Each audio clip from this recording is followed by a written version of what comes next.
You ever had somebody be like, believe in yourself and you can do it? And although they're correct, it's still also you roll your eyes at them and you're like, yeah, sure, whatever, I know. Today I want to talk about that and how to really apply that thinking in the real world. So just believing in something doesn't actually make it happen. It doesn't just work like that. Like I can't just sit there and meditate and believe that I can bench press 500 and then go to the gym and bench press 500.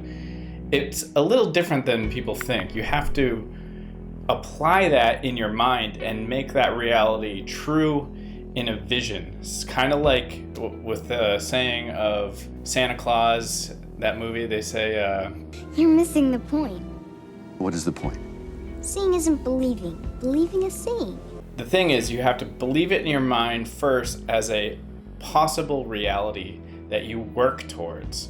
And I think the part of the sentence that's huge that's missing out when somebody goes, oh, believe in yourself, kid, is work really hard and believe in yourself and you can do it.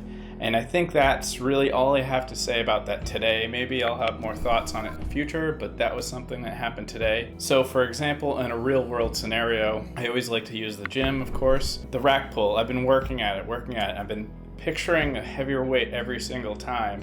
And I go and I kind of get a little bit. And today I really focused on the possibility of doing it. And I actually kind of just broke out the whole day for just this. I just thought about it and I just really wanted to get a little bit more.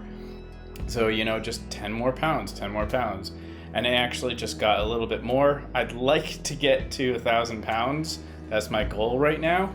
But today I think I hit something over 500. I don't really remember the number, but I pictured it as a reality when I started this exercise, I just really couldn't imagine that number in my head. It sounds crazy.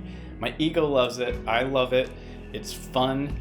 I just really applied that thinking, but I worked really hard to always train a couple times a week at this exercise and really push at it and just push myself. Some days were better than others. My form is slightly better some days.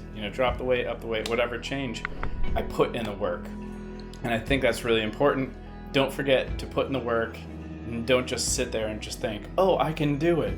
Because that's not the whole story. Okay, until next time, peace.